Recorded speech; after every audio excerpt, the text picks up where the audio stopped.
ചിത്രശലഭം part 28. Neeli നിറമിയോടെ അവന്റെ കയ്യിൽ പിടിച്ചു. നീലി, നീ ഒന്ന് മനസ്സിലാക്ക്. നീ അറിഞ്ഞുകൊണ്ട് നിന്റെ ജീവിതം നശിപ്പിക്കരുത്. നീ വിചാരിക്കുന്ന പോലെ ആവില്ല നീലി മുന്നോട്ടുള്ള ജീവിതം.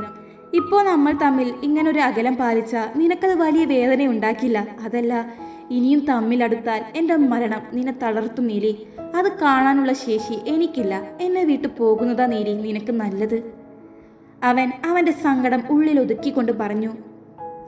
എനിക്ക് കഴിയില്ല. നിങ്ങളുടെ ജീവൻ ഒന്നും പറ്റില്ല. ഞാനും മനുഷ്യനല്ലേ ശ്രീയേട്ട. എനിക്ക് എന്ത് എപ്പോൾ സംഭവിക്കുമെന്ന് നിങ്ങൾക്കറിയാമോ? ആർക്കും എപ്പോഴും എന്തും സംഭവിക്കാം. എന്നെ വേണ്ടെന്ന് വെച്ച് പോകല്ലേ ശ്രീയേട്ട. നിങ്ങളല്ലാതെ വേറെ ആരും എൻ്റെ ഉള്ളിൽ ഇതുവരെ ഇങ്ങനെ നിറഞ്ഞു നിന്നിട്ടില്ല. നിങ്ങൾ കൂടെയില്ലാത്ത ഓരോ നിമിഷവും ഞാൻ തകർന്നു പോകും. പ്ലീസ് എന്നെ വേണ്ടെന്ന് പറയല്ലേ. അവൾ നിറമീയോടെ അവനെ നോക്കി. അവനെ അത് കണ്ട് നിൽക്കാനാവാതെ തിരിഞ്ഞു നിന്നു. ചുറ്റുമുള്ളവരുടെയും കണ്ണുകൾ നിറയുന്നുണ്ടായിരുന്നു. ഇവളെ ഒന്ന് പറഞ്ഞു മനസ്സിലാക്ക് ഹരി. നിങ്ങളുടെ ഈ പെങ്ങൾ വിവാഹം കഴിഞ്ഞ് പെട്ടെന്ന് വിധവയാകാൻ നിങ്ങൾ ആരെങ്കിലും ആഗ്രഹിക്കുന്നുണ്ടോ? ഇവളുടെ അവസ്ഥ കണ്ട് നോക്കി നിൽക്കാൻ നിങ്ങൾക്ക് കഴിയുമോ? ശ്രീകാന്ത് പെട്ടെന്ന് ഹരിയുടെ നേരെ തിരിഞ്ഞുകൊണ്ട് ചോദിച്ചു. എന്തിനാ നീ ഇങ്ങനെയൊക്കെ സംസാരിക്കുന്നേ? ക്യാൻസർ എന്ന രോഗം ആദ്യമായിട്ടല്ല ശ്രീകാന്ത് ഞാൻ കേൾക്കുന്നത്. അതിനെ അതിജീവിക്കാൻ കഴിയും. അതിന് നീ കൂടെ തയ്യാറായാൽ എല്ലാം സാധിക്കും ശ്രീകാന്ത്. ഇല്ല ഹരി, ഒരു പരീക്ഷണത്തിന്റെ പേരിൽ ഇവളുടെ ജീവിതം ഒന്നുമല്ലാതെ ആക്കി തീർക്കാൻ ഞാൻ തയ്യാറല്ല. ഈ ക്യാൻസർ ഞാൻ കൊണ്ടു നടക്കാൻ തുടങ്ങിയിട്ട് ഒരുപാടായി. ഇത് കൂടുകയല്ലാതെ കുറഞ്ഞിട്ടില്ല. ഇവളെ നിങ്ങളെല്ലാം പറഞ്ഞു മനസ്സിലാക്ക്. ശ്രീകാന്ത് വേദനയോടെ പറഞ്ഞു. ഞങ്ങൾ എന്ത് പറഞ്ഞു മനസ്സിലാക്കണം ശ്രീ? അതും കൂടെ നീ പറ. നീ ഒന്നും മിണ്ടാത്തതിന്റെ പേരിൽ കരഞ്ഞിരിക്കുന്ന ഇവളെ നിന്നെ വിവാഹം കഴിക്കണ്ട എന്ന് പറയണോ? നിന്റെ കൂടെ അവൾ സന്തോഷവതി ആയിരിക്കും ശ്രീ. കുട്ടേട്ടനും ദേഷ്യത്തിലായിരുന്നു അത് പറഞ്ഞത്. നിങ്ങൾക്കെന്താ ഞാൻ ഇത്രയും പറഞ്ഞിട്ടൊന്നും മനസ്സിലാവാത്തത്? അവളുടെ ജീവിതം അറിഞ്ഞുകൊണ്ട് നശിപ്പിക്കുവാൻ നിൽക്കുകയാണോ നിങ്ങളെല്ലാം? എന്നാ എനിക്കതിന് കഴിയില്ല, അത്ര തന്നെ. ശ്രീകാന്ത് അതും ദേഷ്യത്തിൽ പറഞ്ഞുകൊണ്ട് അവൻ അവിടെ നിന്നും ഇറങ്ങിപ്പോയി. നീലി സങ്കടത്തോടെ അവന്റെ പുറകെ ഓടി.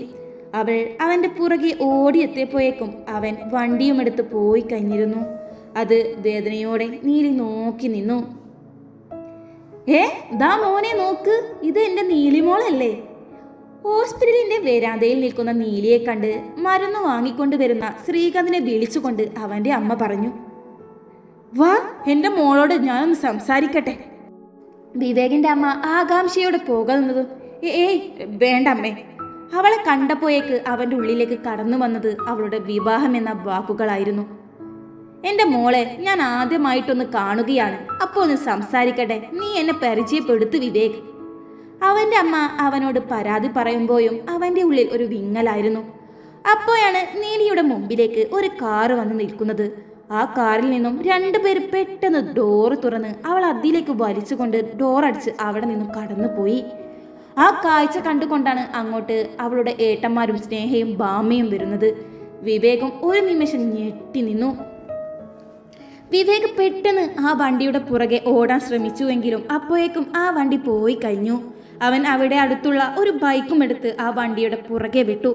സഞ്ജു, ഓടിപ്പോയി വണ്ടിയെടുക്ക്. അവരെല്ലാം വണ്ടിയിലേക്ക് പെട്ടെന്ന് കയറി. അവരുടെ വണ്ടി സ്പീഡിൽ അവിടെ നിന്നും പാഞ്ഞു. വിവേകിന്റെ അമ്മ ഞെട്ടിക്കൊണ്ട് അവിടെ നോക്കി നിൽപ്പുണ്ട്. വിവേക് അവന് കഴിയുന്ന അത്രയും വേഗതയിൽ ആ വണ്ടിയുടെ പുറകെ വിട്ടു. ആ വണ്ടിയുടെ മുമ്പിലേക്ക് വണ്ടി കൊണ്ടുവന്ന് അവനെ നിർത്താൻ സാധിക്കുന്നേയില്ല. പെട്ടെന്ന് ആ വണ്ടിയിൽ നിന്നും ഒരാൾ അവന്റെ ബൈക്കിന്റെ ടയർ നോക്കി വെടിവെച്ചതും വിവേക് വണ്ടിയിൽ നിന്നും തെറിച്ചു വീണു. റോഡിലേക്ക് കൈ കുത്തിക്കൊണ്ട് അവൻ തെറിച്ചു വീണു.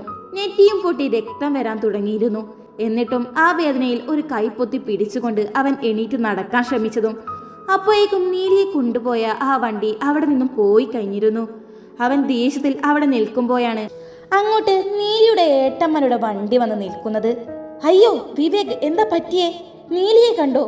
ബാമ വണ്ടിയിൽ നിന്നും ചാടി ഇറങ്ങി വന്നുകൊണ്ട് വിളിച്ചു. അവർ എവിടേക്കാണ് പോയത്? ഹരി ടെൻഷനോടെ ചോദിച്ചു. എല്ലാവരും നല്ല ടെൻഷനിലായിരുന്നു. അപ്പോഴേക്കും വിവേക് തലയിടിച്ചതിന്റെ ശക്തിയിൽ ബോധം കെട്ട് നിലത്തേക്ക് വീണു. എന്ത്? ശ്രീകാന്ത് ഞെട്ടിക്കൊണ്ട് ചോദിച്ചു. ശ്രീ, നീ പെട്ടെന്ന് ഇങ്ങ് വാ. ഉടനെ എന്തെങ്കിലും ചെയ്തേ പറ്റൂ.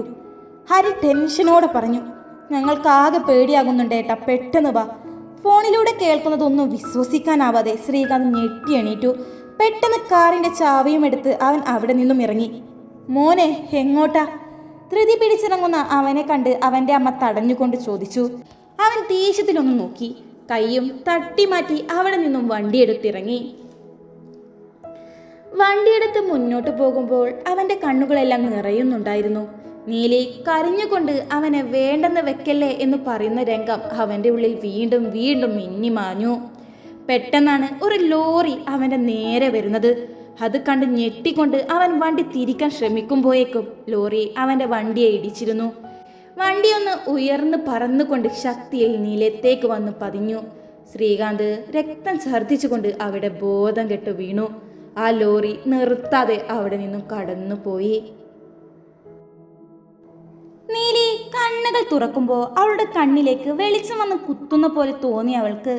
അവളൊന്ന് കണ്ണ് ചിമ്മി തുറന്നു. അപ്പോഴാണ് കുറച്ചു പേര് അവിടെ കുറച്ചപ്പുറത്ത് കള്ളും കുടിച്ച് സംസാരിക്കുന്നത് നീലി കാണുന്നത്. അത് കണ്ട് അവൾ ചുറ്റും നോക്കി. ഏതോ പൊട്ടിപ്പൊളിഞ്ഞ വീട്. അവിടെ ഒരു ചെയറിൽ അവളുടെ കൈ രണ്ടും കെട്ടിവെച്ചിട്ടുണ്ട്. അവൾ പേടിയോടെ ചുറ്റും നോക്കി. അവളുടെ കൈ രണ്ടും അവൾ വലിക്കാൻ ശ്രമിച്ചു. ഹലോ, അത് അയക്കാൻ മാത്രം നീ വളർന്നിട്ടില്ല. വലിയ ഗൗരവത്തിൽ അവിടെ ശബ്ദം കേട്ടതും അവൾ ഞെട്ടിക്കൊണ്ട് അവരെ നോക്കി. അവരെല്ലാം ദേഷ്യത്തിൽ അവളെ നോക്കുന്നുണ്ട്. ഇവിടെ നിന്നും രക്ഷപ്പെടാമെന്ന് നീ ഒരിക്കലും വിചാരിക്കണ്ട. അതിന് നിനക്ക് കഴിയില്ല. ഞങ്ങളുടെ ബോസ് ഒന്നിങ്ങ് വന്നോട്ടെ. അതുവരെ മോള് അവിടെ അടങ്ങി നിന്നോ. അതായിരിക്കും നിനക്ക് എപ്പോഴും നല്ലത്. അവർ ദേഷ്യത്തിൽ പറഞ്ഞ് വീണ്ടും അവരുടെ വെള്ളവും അടിച്ചുള്ള ചീട്ടുകളി അവിടെ പുരോഗമിച്ചു. നീലി നിറമീയോടെ ചുറ്റും നോക്കി. സ്ത്രീയെക്കുറിച്ചായിരുന്നു അവളുടെ ചിന്ത മുഴുവൻ. ശ്രീയേട്ട ഇത്രയും നാളും എല്ലാം ആ മനസ്സിൽ ഒളിപ്പിച്ചു വെച്ചു. ഇന്നിതാ എല്ലാം എനിക്കറിയാം. തനിച്ചാക്കി പോകല്ലേ ശ്രീയേട്ട, എന്നെ തേടി വാ ശ്രീയേട്ട. നീലിയുടെ മനസ്സിൽ അതായിരുന്നു നിറയെ. ഡാ ഡാ ഡാ, ബോസ് വരുന്നു. എല്ലാവരും പെട്ടെന്ന് കുപ്പിയെല്ലാം മാറ്റിവെച്ചുകൊണ്ട് ഇരുന്നിടത്ത് നിന്നും എണീറ്റു. അതിലൂടെ നടന്നു വരുന്ന ആളെ നീലി ശ്രദ്ധിച്ചു നോക്കി. പുഞ്ചിരിയോടെ നടന്നു വരുന്ന ദീപകിനെയും അവന്റെ പുറകിൽ വരുന്ന അവന്റെ കൂട്ടുകാരെയും കണ്ടതും നീലി ഭയത്തോടെ അവനെ നോക്കി. ആരിത്, എന്റെ മുണ്ടാപ്പൂച്ചയോ? അവളുടെ അടുത്തേക്ക് വന്നുകൊണ്ട് ചോദിച്ചു. നീലി ഭയത്തോടെ തന്നെ അവനെ നോക്കി. ഹോ, എന്തു നോട്ടമാ? ഇങ്ങനെ നോക്കാതെ. ഞാനെങ്ങാനും നിന്റെ ഭയം കണ്ട് അലിവ് വന്ന് നിന്നെ വെറുതെ വിട്ടാലോ? അവന്റെ ആക്ഷനെല്ലാം ഇട്ടുള്ള സംസാരം കേട്ട് നീലി നെറ്റി ചുളിച്ചു. എന്തായാലും ഞാനിനി കാര്യത്തിലേക്ക് കടക്കാം. അതും പറഞ്ഞ് അവളുടെ മുമ്പിലേക്ക് ഒരു ചെയർ നീക്കി വെച്ചു. അതിൽ കാലിന്റെ മേൽ കാൽ കയറ്റി വെച്ചുകൊണ്ട് അവളുടെ മുമ്പിലിരുന്നു. കൈ രണ്ടും സ്റ്റേജിൽ ചെയറിൽ കയറ്റി വെച്ചിട്ടുണ്ട്. നീലി അവൻ എന്താ പറയാൻ പോകുന്നേ എന്നറിയാതെ അവനെ നോക്കി. ദിവസം കൂടെ കഴിഞ്ഞ നിന്റെയും ശ്രീകാന്തിന്റെയും കല്യാണമാണെന്നല്ലേ നീ വിചാരിച്ചു വെച്ചത്? എങ്കിൽ അത് നിനക്ക് തെറ്റി. എന്റെയും നിന്റെയും വിവാഹമാണ് നടക്കാൻ പോകുന്നത്, അതും നാളെ തന്നെ. അത് കേട്ട് നീലി ഞെട്ടിക്കൊണ്ട് അവനെ നോക്കി. ഓ, ആരടാ ഇവളുടെ വാ മൂടിയത്? അതങ്ങ് അയച്ചേ. ഒരു ശബ്ദം പോലും പുറത്തേക്ക് വരാത്ത ഇവളുടെ വാ അടച്ചു വെച്ചിരിക്കുന്നു. പുച്ഛത്തോടെ അവനത് പറഞ്ഞു നിർത്തിയതും ഒരാൾ വന്ന് അവളുടെ വായ കെട്ടിവെച്ച ഷാൾ ഊരി മാറ്റി. നീലി ഒരു സമാധാനത്തോടെ ശ്വാസം ആഞ്ഞു വിട്ടു. അവൻ അവളെ തന്നെ നോക്കി ഒരു വഷളം ചിരിയോടെ ഇരുന്നു. അപ്പോ പറഞ്ഞു വന്നത് ഓർമ്മയില്ലേ? നമ്മുടെ കല്യാണം. എനിക്ക് ശരിക്കും ഈ കല്യാണം എന്ന ഒരു ഫോർമാലിറ്റി ഒന്നും ആവശ്യമില്ല. ഇങ്ങനെ തന്നെ എൻ്റെ മുമ്പിൽ കിട്ടിയാൽ മതി. അതും പറഞ്ഞ് അവളുടെ അടുത്തേക്ക് വന്ന് അവളുടെ മുടി അവൻ മുഖത്തേക്ക് കൊണ്ടുവന്നു. അതിൽ നിന്നും വരുന്ന സുഗന്ധം അവൻ ആസ്വദിക്കുന്നത് കണ്ട് അവളൊരു വെറുപ്പോടെ തല തിരിച്ചു. അത് കണ്ടതും, പൊന്നാര മോളെ, എന്നെ അനുസരിച്ചേ നിനക്ക് പറ്റൂ. നിന്നെ തേടി ഇവിടെ കാരും തന്നെ വരാൻ പോകുന്നില്ല. നീ ഇപ്പോ ഈ സിംഹത്തിന്റെ കയ്യിൽ കിട്ടിയ ഒരു മാൻകുട്ടിയാണ്. അതും പറഞ്ഞ് അവൻ പൊട്ടിച്ചിരിച്ചുകൊണ്ട് അവളുടെ മുഖത്തേക്ക് നോക്കുമ്പോൾ അവളുടെ മുഖത്ത് ഭയത്തിന് പകരം ഒരു പുച്ഛം നിറഞ്ഞു നിൽക്കുന്നത് അവൻ ശ്രദ്ധിച്ചു. എന്താടി നിന്റെ മുഖത്ത് ഇത്രക്ക് പുച്ഛം? അവൻ ദേഷ്യത്തിൽ ചോദിച്ചു. എന്നിട്ടും അതേ പുച്ഛം അവളുടെ മുഖത്ത് കണ്ടതും അവൻ ദേഷ്യത്തിൽ അവളുടെ മുടി കുത്തിപ്പിടിച്ചു. എൻ്റെ മുമ്പിൽ ഇത്ര ധൈര്യത്തിൽ നീ ഇരുന്നോ? നീ ആരെ കണ്ടിട്ടാണ് ഈ പുച്ഛം കാണിക്കുന്നേ? ആ ചത്തുപോയ ശ്രീകാന്തിനെ കുറിച്ചോ? അങ്ങനെയല്ല, ഞാൻ കൊന്ന ശ്രീകാന്തിനെ കുറിച്ചോ? അത് കേട്ടതും നീലി ഞെട്ടിക്കൊണ്ട് അവനെ നോക്കി. എന്തേ, പേടിച്ചു പോയോ? എന്ന മോൾ പേടിക്കാനിരിക്കുന്നേ ഉള്ളൂ.